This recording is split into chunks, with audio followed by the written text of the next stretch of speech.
Today we're going to be talking about making terasiggilata and the basics. This is a simple way of making terasiggilata. Anyone can do it, and we're going to just quickly go through what you need. You need a glass container, reasonably large. This one has to take 3 litres actually, and then you need some other glass containers to when you have to take the terasiggilata out of this big glass. We're going to go start the thing off by taking down the big glass. It's got 2.5 litres of water in it now, so it's not fully full. And here we've got ball clay, otherwise known as pipe clay as well. And that's because in the old days when they used to have clay pipes, they were made from this type of clay. It has a very fine particles. So when you're making terasiggilata, it's really nice to have a clay that's got fine particles, because when you're trying to break out the heavy particles from the fine, it's easier if you don't have too many of them. What I'm going to do here is I'm going to put into this 2.5 litres, I'm going to put 1,300 grams of ball clay. It's a little bit awkward because here we go, we'll start off.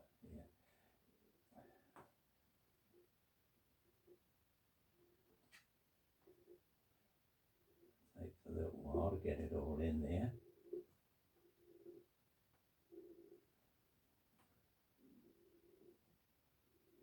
Just to come a little bit at a time, I don't want to out over everything.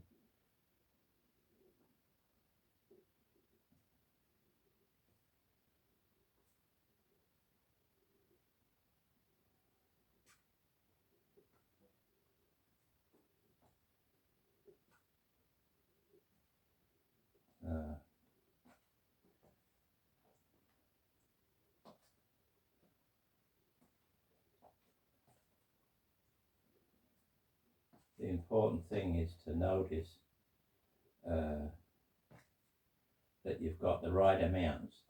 I mean, when I'm making terasiggilata,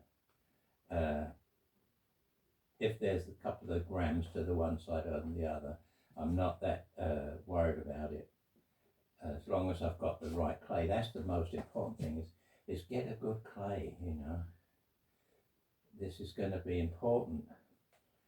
And we're going to make this video in 2 parts. The first part is how to make the terasiggilata.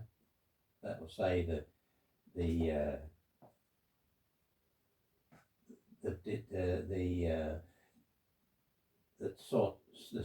sorting out of the heavy particles from the fine particles. In your terasiggilata, you want lots of really fine nanoparticles. And if you do the process like this, it's reasonably simple when you think of the price of if you have to buy this stuff. This is, and it's so easy to make.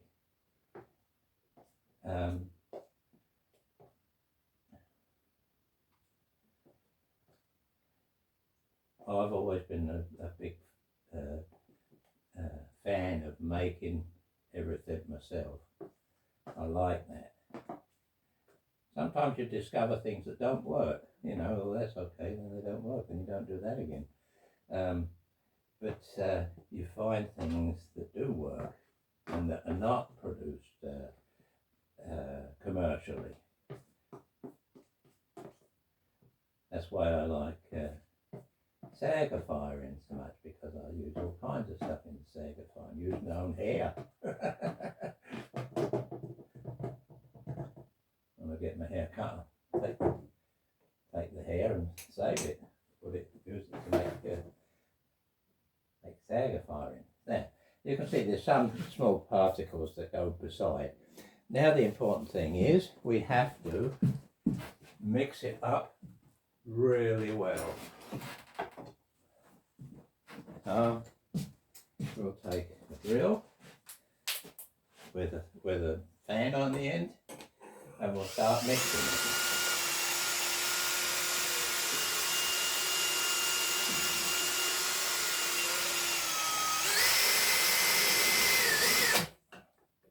Make sure I get it all down in there.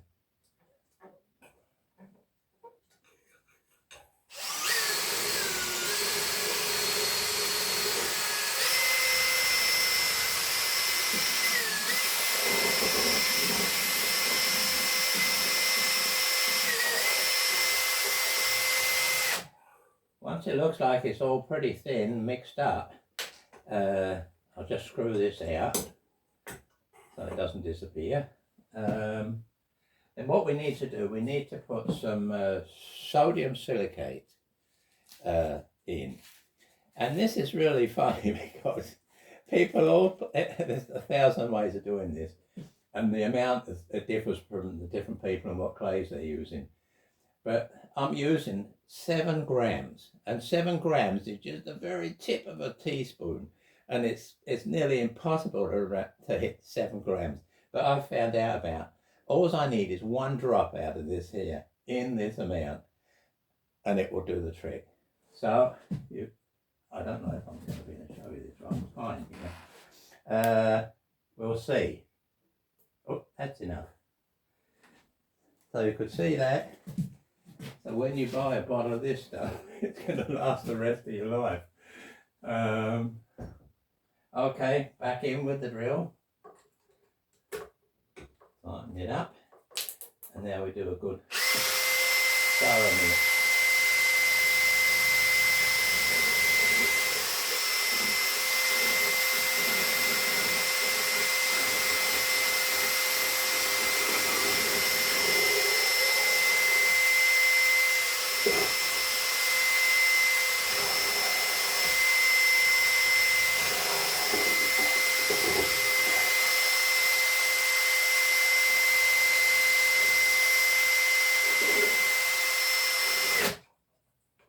Sure I get any lumps or anything that spray up, I'll get them down in the mix. So.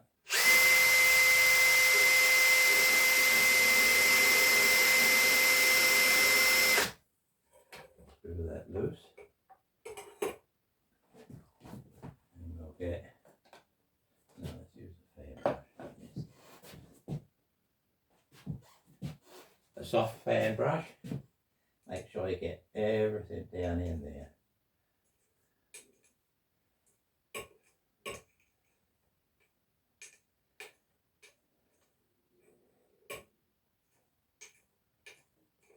So,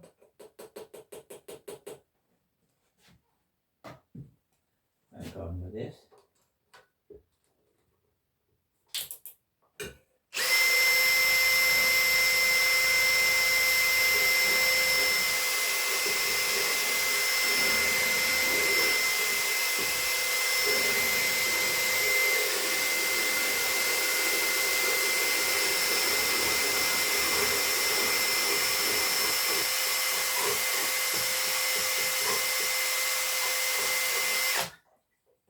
So,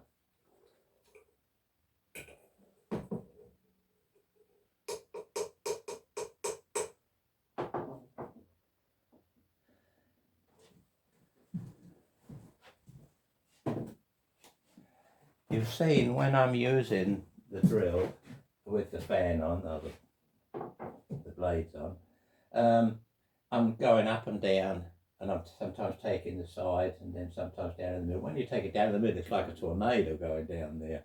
So that gets the best mix going. And don't be afraid of doing it over a longer period of time. And I mean, it's pretty simple, this here. It's pretty simple.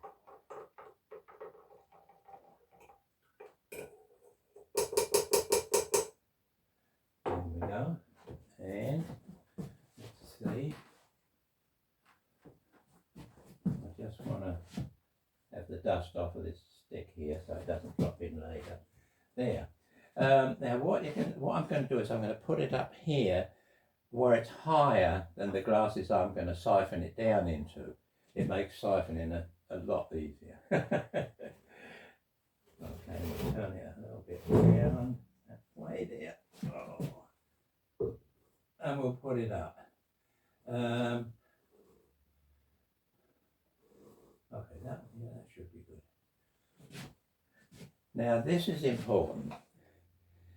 You notice what time it is, and you set the time for coming back and siphoning it off to 24 hours later, a whole day later. So I'm not quite sure what the time is right now, but I'll check it as soon as I turn the video off. So for now, this has to stand in 24 hours exactly. When it's done, we're going to take the siphoning hose, we're going to siphon it off into the jars, and from the jar, then that's our terasiggilata base. And if we put it on something, it will just be white. When you put it on, you're going to need to put 3 coats on at a time. One coat after the other, of course. But it can be polished up with a soft cloth. And this terasiggilata, when it's done right, it'll be fantastic. I mean, you don't get any peeling off or falling apart or cracking up and that. It's just a good surface you'll get.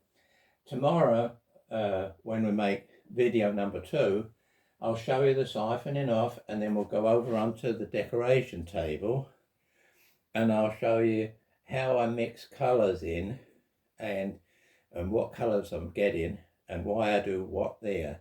So that way you know how you can make colours in the terasiggilata. So for now, that's all I'm going to show you today, and we'll just call it a day. See you tomorrow, same time.